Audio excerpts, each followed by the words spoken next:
Welcome to Whatcha, Readin. I usually do this as a segment on my Ask Chuck Dixon episodes, but I thought, hey, let's try it as a standalone. And the concept here is pretty simple. I'm a working comic book professional, and I'm going to talk about a comic book I read. That seems pretty cut and dried. So this episode, it's The Fabulous Furry Freak Brothers in the 21st Century and Other Follies. It's another very fine hardcover collection from the folks at Fantagraphics, lovingly compiled from Freak Brothers material from the 1980s. Now, if you don't know anything about Gilbert Shelton and the Freak Brothers, I'll give you a little history. You don't just get my opinion, you get a bunch of facts to go along with it. So, my first introduction to Gilbert Shelton was a character called Wonder Warthog, which he did as short stories in a lot of like cartoons and drag-toons magazines in the 1960s. And eventually I found this in a used bookstore, this second issue of Wonder Warthog's own magazine. And this is really my first intro to the mad world of Gilbert Shelton and his very idiosyncratic cartooning style and sense of humor and sharp commentary on the issues of the day, as we say. Wonder Warthog is very much a superhero parody, but also delved into just about everything going on in the 60s, from the Vietnam War to drugs to crime and all kinds of other controversies. Now, Gilbert Shelton would go on to be one of the pioneers of underground comics. But unlike most of the output of underground comics, which were very much counterculture, very much anti-establishment, Gilbert Shelton's stuff was more like traditional comic books. Obviously very influenced by creators like Carl Barks and Harvey Kurtzman.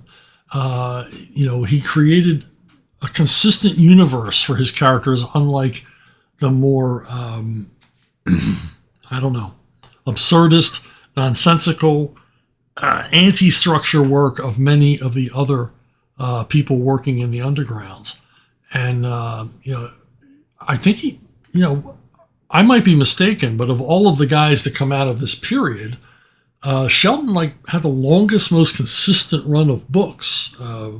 Freak Brothers appeared for decades in a number of different titles and a number of different formats. And Shelton was also the publisher. So that probably had a lot to do with it. He wasn't about to fire himself. But he always found ways, he got himself out of the head shops and into the comic shops. He continues to survive. And these collections are a testament to all of that, to the longevity of the Freak Brothers. Now, who are the Freak Brothers? They're, three possibly brothers. It's never really established whether or not they're related by blood, but they're three guys who live in San Francisco and are very much, they're drug addicts. They're junkies. They're potheads. They're whatever they need to be for the story's contrivance. But they used a lot of controlled substances. And they don't have a lot of control over their controlled substances. And they're very much anti-establishment characters, very much living outside the law. And they're a terrific comedy trio. But rather than just a thumb in the eye to society, like so many underground comics were, some of the underground comics were produced out of, a kind of a sense of meanness, a revolution for the hell of it, kind of destructive, and also produced without a whole lot of attention to craft. Unlike the rest of that, the Freak Brothers are very, there's a sense of humor. There's a gentle sense of humor sometimes a wicked sense of humor, but these comics generally come from a very happy place. They're meant to be funny. They're not meant to be thought-provoking. They're not meant to be any kind of commentary. These comics were not designed to make you feel bad. They were designed to make you feel good. They're silly. I mean, just supremely silly. I don't think any comic artist ever, including Will Elder, Harvey Kurtzman, anybody else you can name, ever delved into the depths of absurdity the way Gilbert Shelton and his collaborators. I have to mention Paul Mavridis and Dave Sheridan as well. And just sort of nutso, gonzo, crazy adventures these characters would go on. And this collection, Freak Brothers in the 21st Century, is no exception. Most of these comics were produced in the 80s, as I said, so of course the Freak Brothers explore the punk scene. There's one kind of eerily prescient story in which Phineas Freak has a uterus containing a fetus transplanted into his body so that he can give birth as a man. And the story is completely nuts, but makes sense within its own reality, as all Shelton stories do. They're always well crafted. They have a beginning, middle, and end. They always have a great resolution, no matter how crazy the setup is.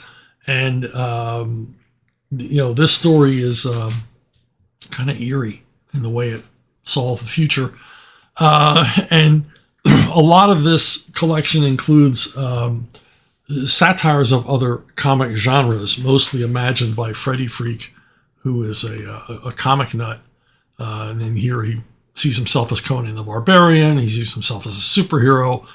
There's a satire on EC Comics. There's a satire on Howard the Duck, kind of a bitter satire, a disapproving satire of what Marvel did with Howard the Duck, I think, in relation to Steve Gerber being fired off of his own creation, kind of a reaction to that. It's also a very funny story in which the Freak Brothers decide to forego drug use for a day and go sober and see what that's like. And it's funny because as their high leaves them, they depart from their comic book universe into a more real photographic fumetti style to represent the real world.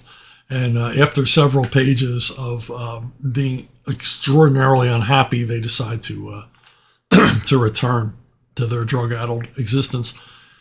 There's also a lot of adventures of Fat Freddy's cat, the peculiarly drawn cat that Gilbert Shelton created as Fat Freddy's pet, who lives in a world of his own. Now, like every Fantagraphics publication, you kind of have to breeze by some introduction or forward or afterword written by an egghead, I'm holding air quotes up here, comic book scholar, who tries to put the work into context. And of course, because these comics were done in the 80s, Ronald Reagan has to be mentioned, right? The Reagan era, and Gilbert Shelton reacting to the Reagan era as if the Reagan era somehow was oppressing Gilbert Shelton. When in fact Gilbert Shelton had extraordinary, probably the best success of his career during the 80s, because it was a comic book boom, and particularly a black and white boom for comics. And Shelton enjoyed a level of distribution through the 80s that he never had before when he was selling through head shops and record stores. So I don't think that Gilbert Shelton suffered under the quote-unquote Reagan era, probably benefited from a lot of Reagan's policies. But, and the other thing is Gilbert Shelton's politics are never clear in his story. He's very much populist, very much anti-establishment, but who isn't these days?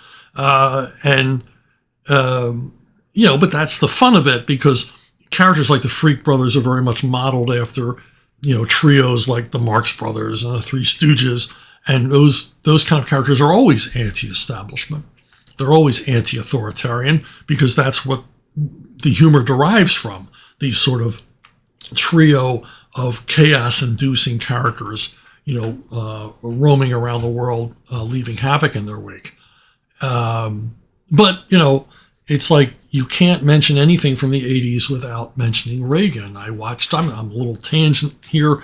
I watched an excellent documentary on Frank Zappa, and the filmmakers decided they were going to, as a part of Frank Zappa's real-life story, use Ronald Reagan as sort of his bête noire, sort of this figure lurking in the background, oppressing and repressing Frank Zappa, as if anything could repress or oppress Frank Zappa. So they create Reagan as sort of this background figure who has this, malevolent effect or dampening effect on Frank Zappa when nothing could be further from the truth. Zappa approved of a lot of Ronald Reagan's policies, especially when it came to business, because he owned his own record label, much like Gilbert Shelton owned his own publishing company.